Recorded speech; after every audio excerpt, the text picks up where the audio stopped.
Kay pacha bicharis pakapanchi Masi Luis Juan Dinanguta Ali Shams Kauka Pay Masigo Rafaelito Pérez, agradecpani kay San Miguel Mashamos Kamanda. Masigo kay Saktago Pika Runa Kunaza Chukausapangichi. Bueno, kay San Miguel pagka Janchimi Runa Mishu Gunapash Gringo Gunapash kay Kausami kay Saktapi.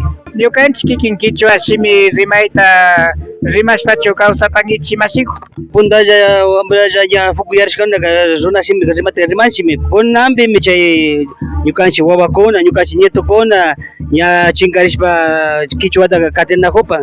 Ñuka yaypika kaypika ashata ñukanchik shinchiyachina kanchik yarin Runa Simitaka ama chinkachingapa y siempre ñukanchik Runa kashkataka siempre ñawpama apashpa aliguta Runa Simipi rimashpa mi kawsana kanpanchik nipani. Ñukanchik runakunapa kawsay rimaykunapash tananawikunapash kay San Miguel llaqtapi ama chinkaripachun wambraukunama kuysawkunama imayuyta karapanki mamasiku. Yaytaqa tukuyllatata shina taytakuna mamakuna ama ñukanchik Runa Simi chinkarichunqa yachachina kapanchik tukuyllallata para porque shamu ñukanchik nietukuna yachakushpa Runa Simita rimashpa kachun porque ama chinkarichun ñukanchik Runa Simi.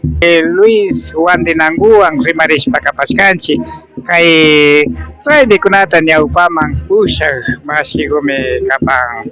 Hemos podido dialogar con el prioste Luis Juan Dinango, quien nos manifestó sobre la vivencia aquí en la comunidad San Miguel como blancos mestizos, como indígenas que viven.